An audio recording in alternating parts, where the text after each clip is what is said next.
So we are back, and I am talking to you about how an insane man meets Jesus. And we are in the Gospel of Mark, chapter number 5, verses 1 through 20. Now, if you look at Mark chapter 4, just prior to this incident, just prior to the deliverance of this man from the Gadarenes, you will see the disciples are in a major storm. Some think that that major storm was sent by the devil to try to stop Jesus. So second point is, the man from Gadarenes was under the influence of evil spirits. So if he's under the influence of evil spirits, the one who put him under the influence doesn't want him released, namely the devil. So possibly that storm in Mark 4 was about stopping Jesus. Now the Gadarene man went out to meet Jesus as if in battle. In other words, it wasn't like a Walmart greeter at Walmart. It wasn't like hospitality. Okay? It was like Goliath coming out in the valley, wanting to meet anyone who wants to fight. And so there was a nasty, angry voice shouting at this man. Now, was this the voice of the man or of the evil spirits? So I think it was the dominant strong man in the evil spirits of the man. In other words, there's a cluster in there. There's a minor army in there. How many?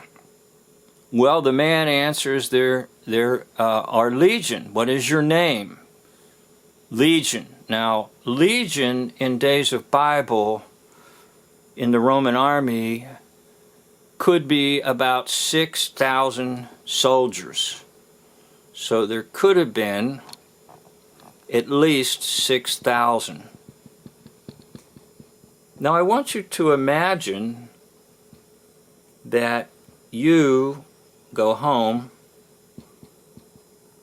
after you've been shopping, or you've been out vacationing, or whatever, and you open your door and there's a man in the room seated on your couch who's well armed. He has an M16, he has revolvers.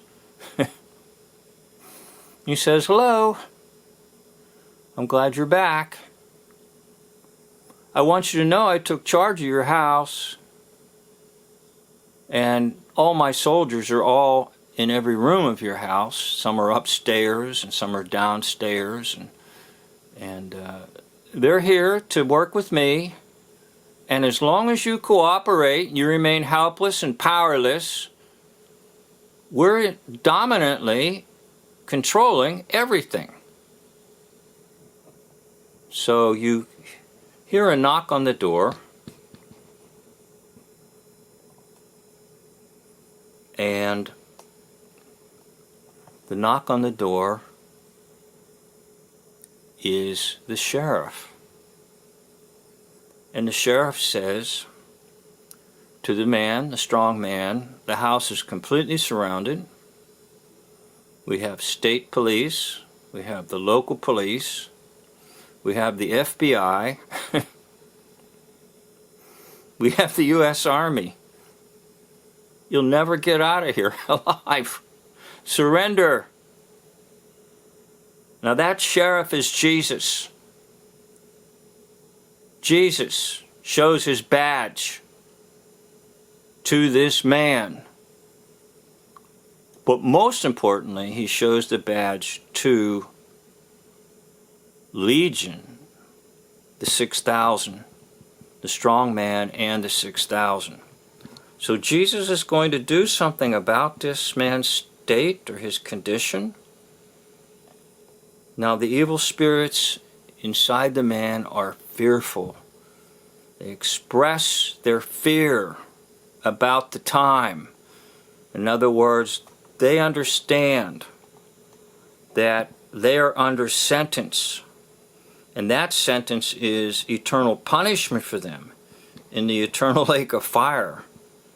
And in a way, it's a pleading like, oh, please feel sorry for us, because we're headed to the bottomless pit. So the evil spirits make a request. Could you just send us into the local herd of pigs?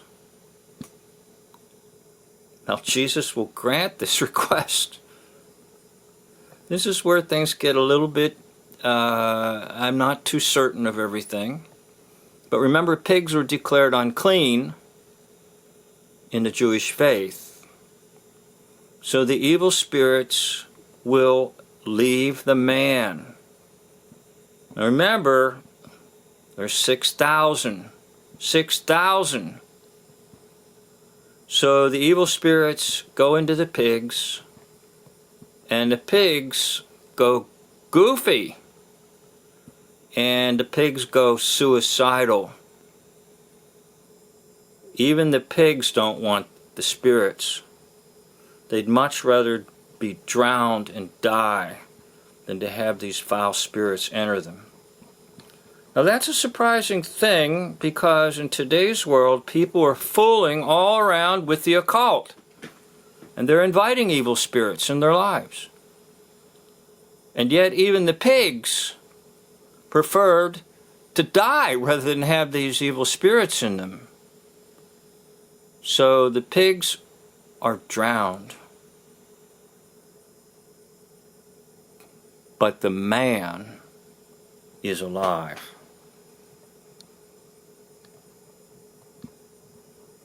Jesus Christ is a deliverer. Now the Bible tells us that a deliverer will come out of Zion. And Jesus is that deliverer. Now you don't hear this preached about too much in, quote, traditional churches.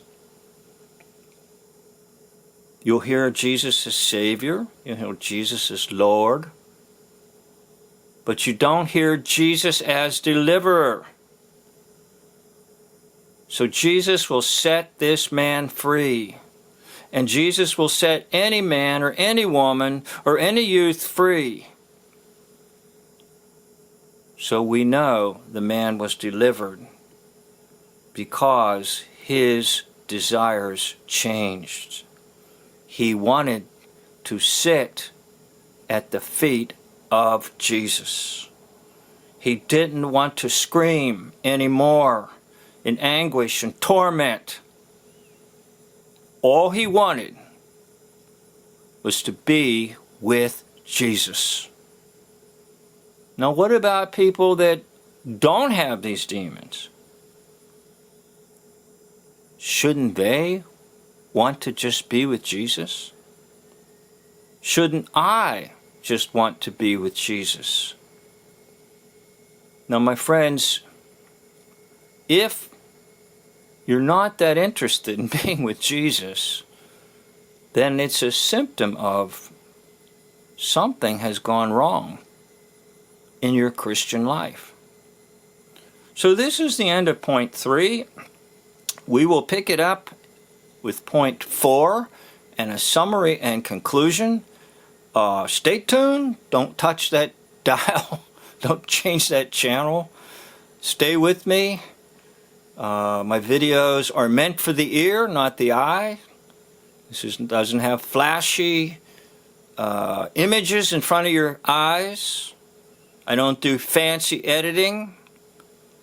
I am giving you something for your ear, and faith comes by hearing. Stay tuned. We'll get to part 3 and the end of the man who was insane who met Jesus. Thank you for watching.